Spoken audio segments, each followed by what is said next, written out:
Баршамызға сәлем достар. Бүгін лимонның ағзамызға пайдасы туралы ақпаратпен бөлісетін боламын. Ол үшін видеоны соңына дейін көріп, менің каналыма тіркеліп, лайк басып, комментарий жазуды ұмытпаңыздар. Лимон жыл бойы жасыл ағаштың жемісі. Оның құрамында пектин, эфир майлары бар. Лимон асқазанды қорытуға көмектесетін заттардың бөлінуіне әсер етіп, ағзаға темір мен кальцийдің сіңірілуін жеңілдететін энзимдарды бөледі. Өзі қышқыл болғанына қарамастан, ол асқазан суларының қышқылдығын төмендетеді. Әрине, лимон құрамында С дәрумені жайлы айтпай қоймасқа болмайды. Ол жалпы иммунды жүйені жақсартып, түрлі ауруларға тосқауыл болады. Лимон ағзадан қажет емес кір қоқыстарды шығаруға да көмектеседі.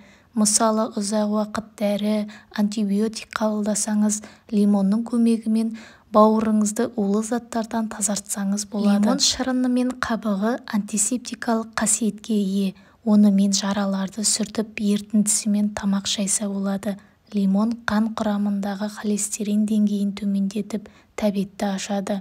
Лимон құрамындағы Р дәрумені қан тамырларын біріктендіріп, қан қысымын көтереді. Әрине, лимонның ең танымал қасиеті жұқпалы тұмау ауруына төтеп бере алуы. Сондай-ақ лимон бас ауруын жеңілдетеді. Жаңа піскен лимонның қабығын алып, цедрадан тазартыңыз, қабаққа салыңыз және бірнеше уақыт ұстаңыз. Кейін терінің үстінде лимон қабығының астында қызыл таңба пайда болады.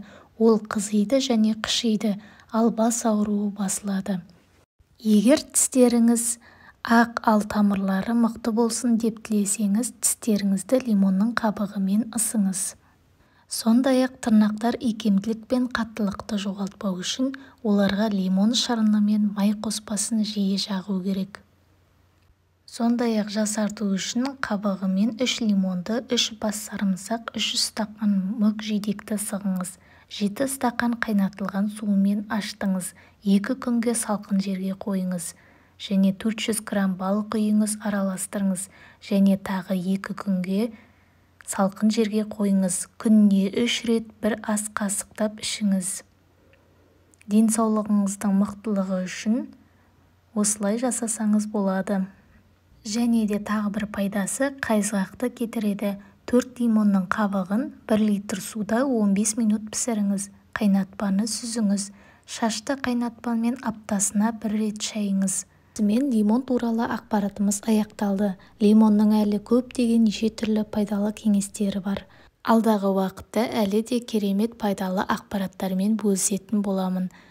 Өткізіп алмас үшін менің каналыма тіркеліп, міндетті түрде қоңырауды басыңыз.